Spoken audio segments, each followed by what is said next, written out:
दोस्तों, आज मैं आपको ऐसे सनकीशील फिर आशिकी कत्लेआम की उस सच्ची कहानी सुनाने जा रहा हूँ जिसे सुनकर आपके भी रोंगटे खड़े हो जाएंगे। और इस कहानी में एक ऐसा राज खुलता है जिसके बारे में पुलिस वाले और वहाँ के आसपास के रहने वालों ने भी नहीं सोचा था। तो कहानी को पूरा जरूर देखिएगा। तो नमस्कार मित्रों, आप देख रहे हैं नई कहानी। अगर आप चैनल पर पहली बार हो तो चैनल को सब्सक्राइब जरूर कर लीजिएगा और कमेंट में मुझे ज़रूर बताइएगा कि अगली वीडियो मुझे किस पर बनानी चाहिए। 2011 में पश्चिमी दिल्ली के वृंदावन में एक फैमिली रहा करती थी जिनका एक बेटा था जिसका नाम था नवीन उर्फ मोनू। और नवीन की शादी दिल्ली से 90 किलोमीटर दूर ईसापुर गांव की रेणु नाम की लड़की से शादी कर दी जाती है। रेणु 3 बहनों में सबसे बड़ी थी, इसलिए पिता हरेंद्र उसे बड़े ही लाड़ प्यार और धूमधाम से रेणु की शादी नवीन से की थी।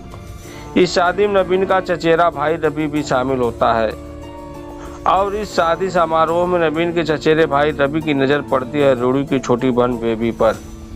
अब रवि बेबी के प्यार में इस तरह अंधा पागल हो जाता है कि उसे बेबी की पाने की जिद अंदर ही अंदर खाए जा रही थी। और आखिरकार रवि अपने भाई नवीन और भाभी रेणु से बेबी के साथ अपने रिश्ते यानी शादी की बात करता है। लेकिन रवि बेरोजगार था, कोई काम धंधा नहीं करता था। तो बेबी की बहन रेणु और नवीन रवि की शादी की बात को टालते रहते हैं। रेणु सोचती है कि अगर बेबी की शादी रवि से कर दी तो रवि उसे कहाँ रखेगा, क्या खिलाएगा पिलाएगा। तो उसे रेणु टालती रहती है। अब रेणु और नवीन की शादी को 1 साल हो चुका था। ये दोनों दिल्ली के बिंदापुर में किराए के मकान में रहते थे। तीसरी मंजिल पर इनका मकान था और नीचे के माले में मकान मालिक अपनी बीवी बच्चों के साथ रहता था। रेणु और नवीन आपस में बेहद प्यार करते थे। नवीन रेणु को बहुत अच्छे से रखता था और रवि को भी रेणु और नवीन बहुत प्यार करते थे। और नवीन रवि को अपना चचेरा भाई नहीं बल्कि अपना सगा भाई समझता था। लेकिन वो यह नहीं जानते थे कि आगे उनके साथ कुछ बहुत भयानक होने वाला है। रवि अक्सर इसी मकान में अपने भैया भाभी के पास आया जाया करता था और इसी बीच अब होती है कत्लेआम की शुरुआत। सितंबर 2012 में रवि अपने भाई भाभी के पास आता जाता और 2-4 दिन वहीं रुकता। दोस्तों, 3 दिसंबर 2012 को सुबह के तकरीबन 10 बजे रवि कमरे में बेड पर बैठा हुआ था।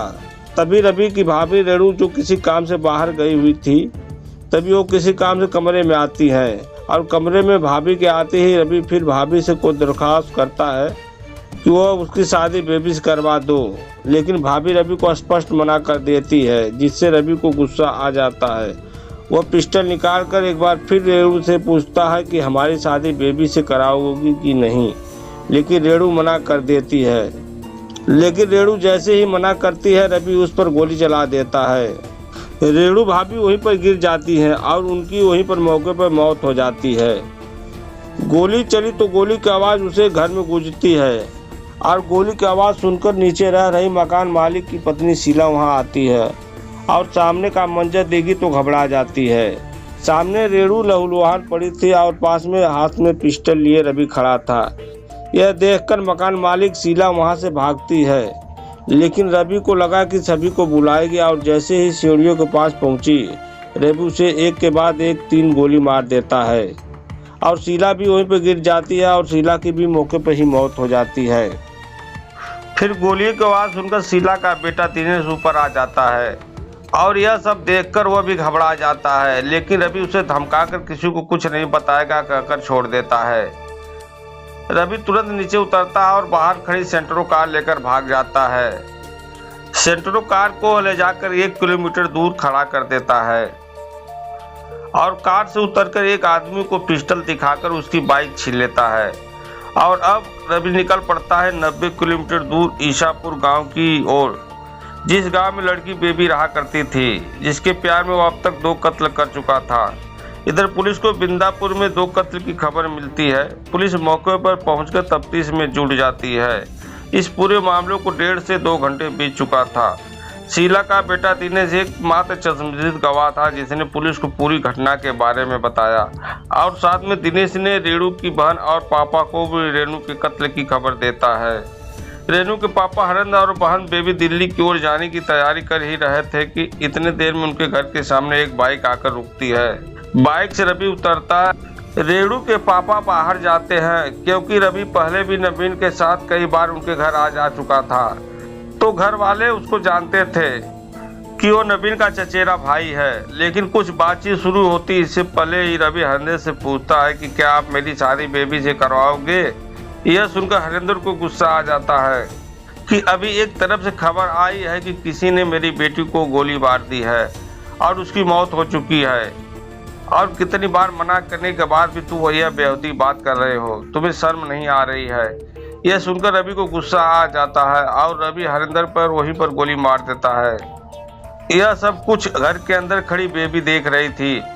रवि घर में भाग कर जाता और बेबी को एक कमरे में ले जाता है और पूछता है कि क्या तुम मुझसे शादी करोगी। दोस्तों, पहले भी बहुत बार रवि ने बेबी से पूछा था कि क्या तुम मुझसे शादी करोगी, लेकिन बेबी पहले भी रवि को मना कर चुकी थी। लेकिन इस बार उसे पिस्तौल की नोक पर पूछा जा रहा था, लेकिन अब भी बेबी शादी के लिए मना कर देती है और इसके बाद वह होता है जिसके बारे में रवि ने भी नहीं सोचा था। दोस्तों, रवि जो बेबी से एक तरफा प्यार करता था, जिसके लिए वो दरिंदगी पर उतर आया, जिसके लिए उसने इतने कत्ल आम कर दिए, और वो आखिर में इस मासूम बेबी को भी अपने हाथों से गोली मार देता है। गोली की आवाज़ सुनकर बाहर पिता हरेंद्र की लाश पड़ी देखकर आसपास के लोगों ने उस घर को घेर लेते हैं। रवि देखता है कि उसे चारों तरफ से घेर लिया गया है, तो वह खुद को घर में बंद कर लेता है। उनमें से कोई पुलिस को खबर दे देता है और पुलिस आकर उस घर के बाहर से रवि को वार्निंग देती है कि तुम चारों तरफ से घिर चुके हो, अपने आप को सिलेंडर कर दो। तो अंदर से कोई आवाज़ नहीं आती है। पुलिस दरवाजे को तोड़कर घर के अंदर चली जाती है।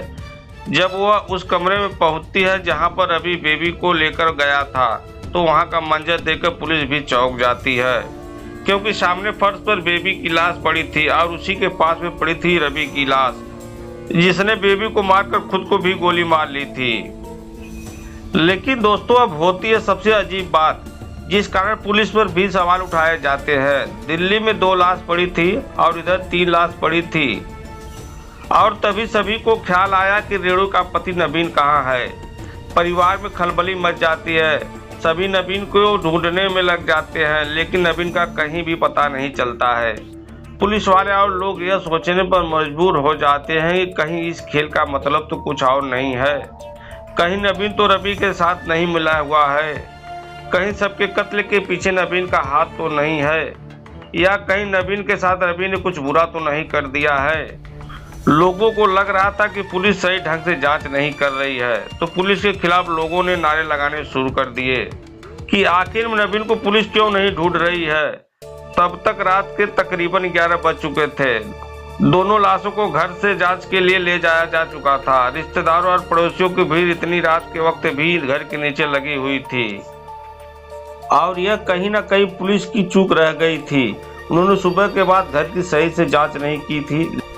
लेकिन नवीन को रवि ने उस वक्त सिर पर भारी भरकम चीज से मार दिया था, जिस वक्त रेणु घर से बाहर गई हुई थी।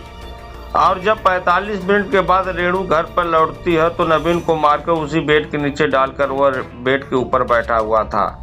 लेकिन उस बेचारे रेणु को कहाँ पता था कि इस रवि ने उसके पति को मारकर उस बेड के अंदर रखा है और उसी के ऊपर बैठा हुआ है।